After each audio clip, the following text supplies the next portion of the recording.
The switch has been made. Unless they went to bed an hour early on Saturday night, most Americans lost an hour of sleep on Sunday morning when the country sprang forward 1 hour from standard time to daylight saving time.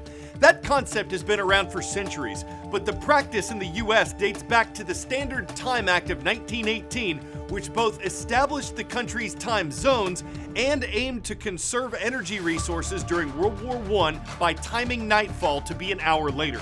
It was later repealed and came and went over the decades. The spring forward and fall back time changes we have now were put in place by the Uniform Time Act of 1966, though Arizona and Hawaii don't observe them.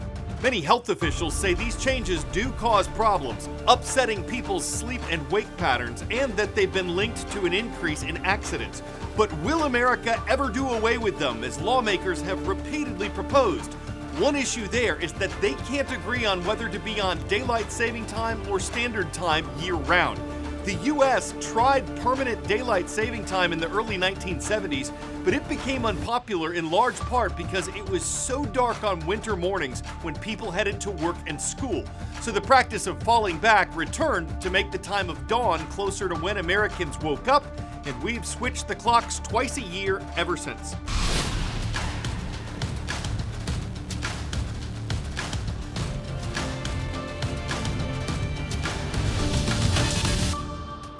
Eyes on the skies for our next subject. I'm Carl Azuz. Welcome to the world from A to Z.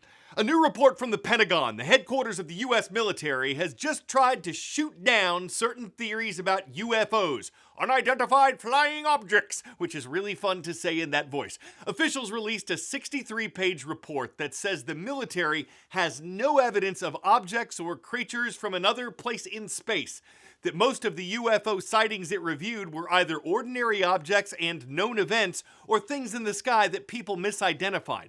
That might include secret government programs that weren't made public but also weren't alien. The report also says there's no evidence the government is hiding UFO findings, though officials acknowledged people may still be suspicious about all this and that authorities would continue to investigate UFO claims. Congress had required the report after a former Air Force intelligence officer told lawmakers that the government was hiding info on mysterious space objects. Back on Earth, we're wrapping up our 3-part special on the troubled Caribbean island nation of Haiti. Armed gangs that are apparently trying to overthrow Haiti's government attacked 2 police stations over the weekend, while the U.S. increased security at its embassy and evacuated some Americans. The desperation is felt beyond Port-au-Prince. In places like Jeremy, the UN chopper is the safest way to get there. It's about an hour ride. Members of the World Food Program take us through this rural coastal community, devastated by recent protests. Right back there, you had 5 people were killed last week. Right there? It was right there, yeah. We arrive at this agricultural consortium. The WFP buys food from these local farmers to then hand out. But the recent protests have blocked distribution efforts, leaving some food to spoil.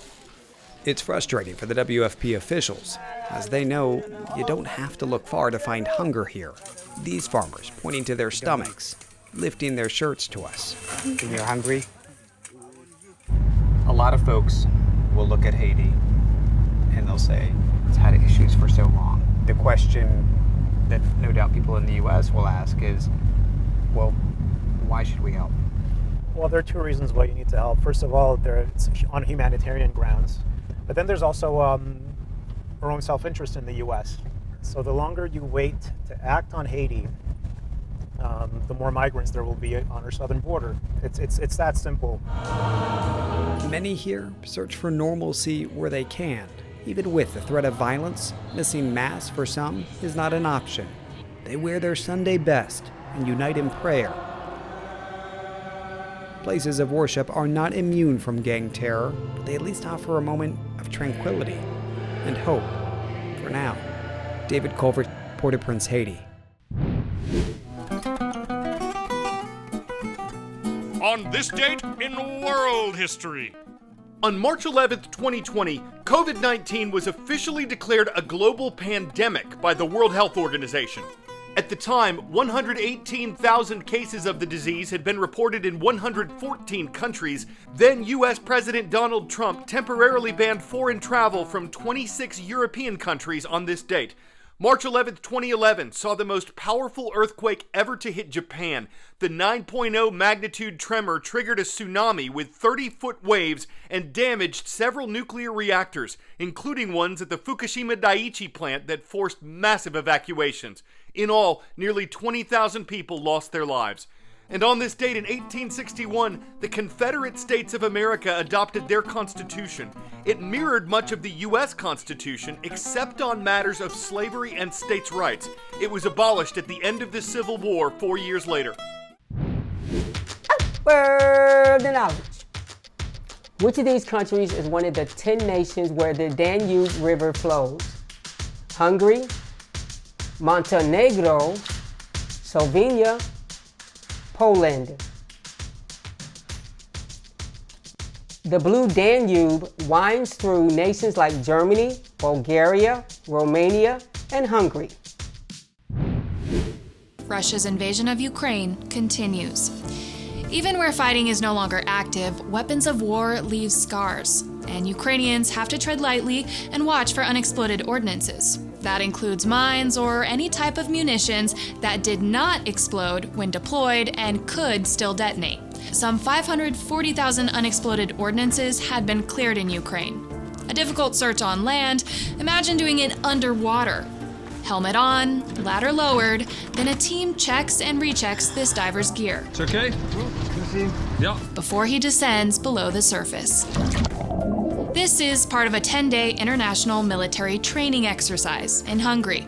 Military divers from a handful of countries working on and in the Danube River. So the most important thing is to strengthen our capabilities and work together internationally underwater and know each other's equipment, techniques, and procedures. Hungary was heavily bombed during World War II. At the end of the war, many explosives were tossed into the Danube to reduce the danger to civilians. Demining dives are routine for the Hungarians in the group. This is a realistic situation, what we face every day, because usually our divers find a lot of unexploded ordnance near to bridges or renovations of bridges. But all the divers are getting valuable experience in difficult conditions. You can feel the current and it's you have to fight it. Going under, and it's not something we're used to do in Belgium. Poor visibility is another challenge. Divers may only be able to see between 3 feet or 4 inches in front of them.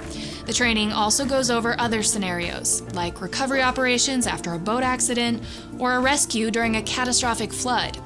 It also includes a dive into a large cavern, a flooded limestone quarry beneath Budapest. Practicing here is supposed to help the divers maintain their focus and sense of calm when they are called to act in real-world scenarios. We need to be able to solve any problem underwater, technical or perhaps mental problems a diver may have. Obviously, we build up the preparation of the divers in a very gradual way. Headed out west for our daily checkup on who is watching. In Puyallup, Washington, the Evergreen State, it's great to have Mr. Thiessen's class watching at Puyallup High School. The Vikings are here. And in Elko, Nevada, the Silver State, the Cougars are on the prowl at Flag View Intermediate School. Hello to Mrs. Johnson's class.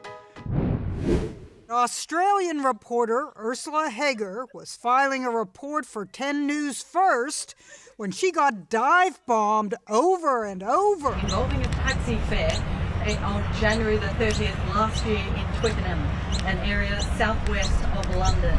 Now this allegedly...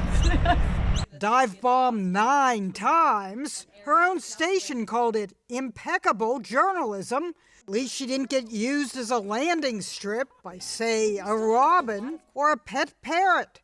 One just landed on the umpire. The way Ursula handled the attack was a feather in her cap. One of the most ridiculous moments of my life.